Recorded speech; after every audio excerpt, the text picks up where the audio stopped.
Hi class, welcome to EdVantage.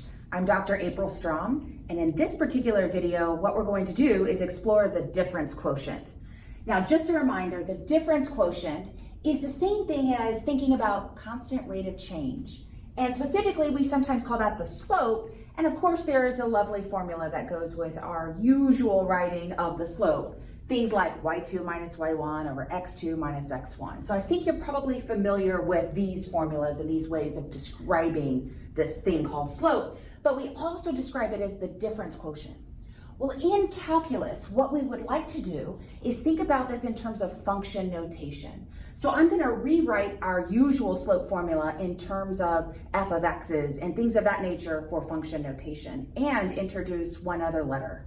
So we're going to look at this formula, call it the dq for difference quotient, is equal to f of x plus h minus f of x, all divided by h. Now, the h actually has a lot of meaning, but that's going to be for a future video when we explore the meaning of that particular value for h. But here, what we're going to do is get our way through the algebra that is required to handle this piece of the difference quotient. So we're going to start with this problem, which asks us to find the difference quotient of this quadratic function, f of x equals x squared minus 3x plus 2. In order to do that, I want to start with this particular formula and work my way through. I want to think about this first section, f of x plus h is the first part. Then I will subtract off f of x, which we know what it is, the original function. And then I will divide all of that by h and do a little bit of algebra to help simplify those things. So here we go. We're going to have the difference quotient will be equal to, I always like to write out my formulas when I first start the problem. So f of x plus h minus f of x, all divided by h. Now in this problem, we know what the function is. We want to go to the next step. And we need to take x plus h and substitute that quantity x plus h into that original function we're given. So if we do that, we're going to substitute it in here for this x, as well as in here for this second x. So we have something like this, x plus h quantity squared minus 3 times x plus h, and then don't forget, add 2. Now I put all of that in brackets just to make very clear that what we're doing is just this section here of f of x plus h.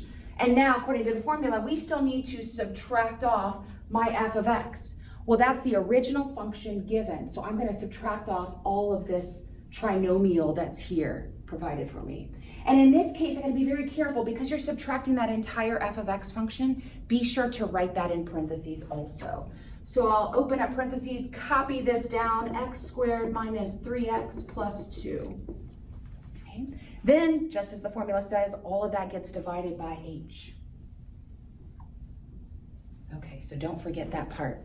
When you're writing this out, be sure to write all the parts out, including the divide by h, and don't try to simplify things too much so that you hopefully don't forget about that h. So here we go. Finish this off. We have the difference quotient is equal to, this part in brackets takes a little bit of work. I have to square this binomial. So if you remember, just a little sort of note to self, x plus h quantity squared is the same thing as x plus h times x plus h.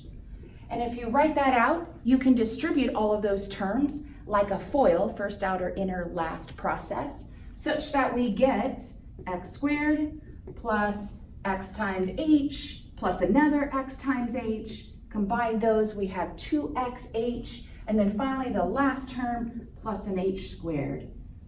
Okay, that's all for that particular piece. Now I still have to subtract my distributing the 3 onto x and h, and also add the 2. So I have now minus 3x, minus 3h, add 2.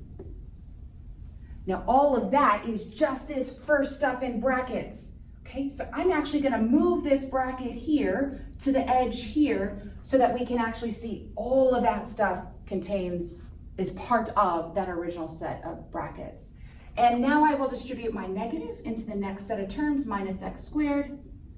Then I have to say negative times the negative 3x that's here, so plus 3x. Distribute the negative on the 2, minus 2. And then again, all divided by my h. From here, just a bunch of algebra of collecting the like terms that you have and simplifying as much as you can. So let's see what we have.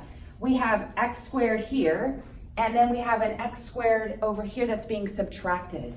So all in all, this particular x squared subtracts out with that particular x squared, it's gone.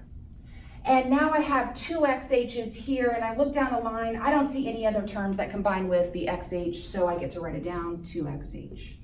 And I'm gonna cross it out here just to indicate that I have dealt with it. H squared, same story. I don't have any more h squareds that I can combine, so I'm just going to write it down. I'm gonna add h squared. Cross it out, so I've dealt with it.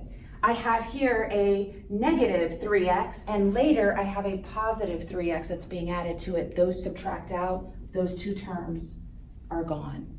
Now I have a minus 3h, no more h's to combine here, so track that by writing out negative 3h there. That term's been dealt with. And now I have a positive 2 here, but later a subtract 2, those two terms also subtract out. And I've taken care of everything there in the numerator. Again, cannot forget the divide by h part that's still hanging out. At this point, you might think, well, maybe I'm done. But the truth is, if you look very carefully at the numerator, you see each of those three terms that are up here contain an h. So what I can do is factor out that h, and watch what happens when I do that. So I'll factor out my h on the numerator, and I have left 2x plus h minus 3 all over the h still. And by doing that, factoring out the h part, I can now see that, oh, the h in the numerator divides out with the h in the denominator so that I can simplify even further. And finally, what's left is my final result, that the difference quotient is equal to the stuff that's left, 2x plus h minus 3. And that is what we call our back to the slope, the rate of change of this particular function f of x that I started with. But here's all the algebra to kind of show all the simplification of handling that. Okay. Thank you.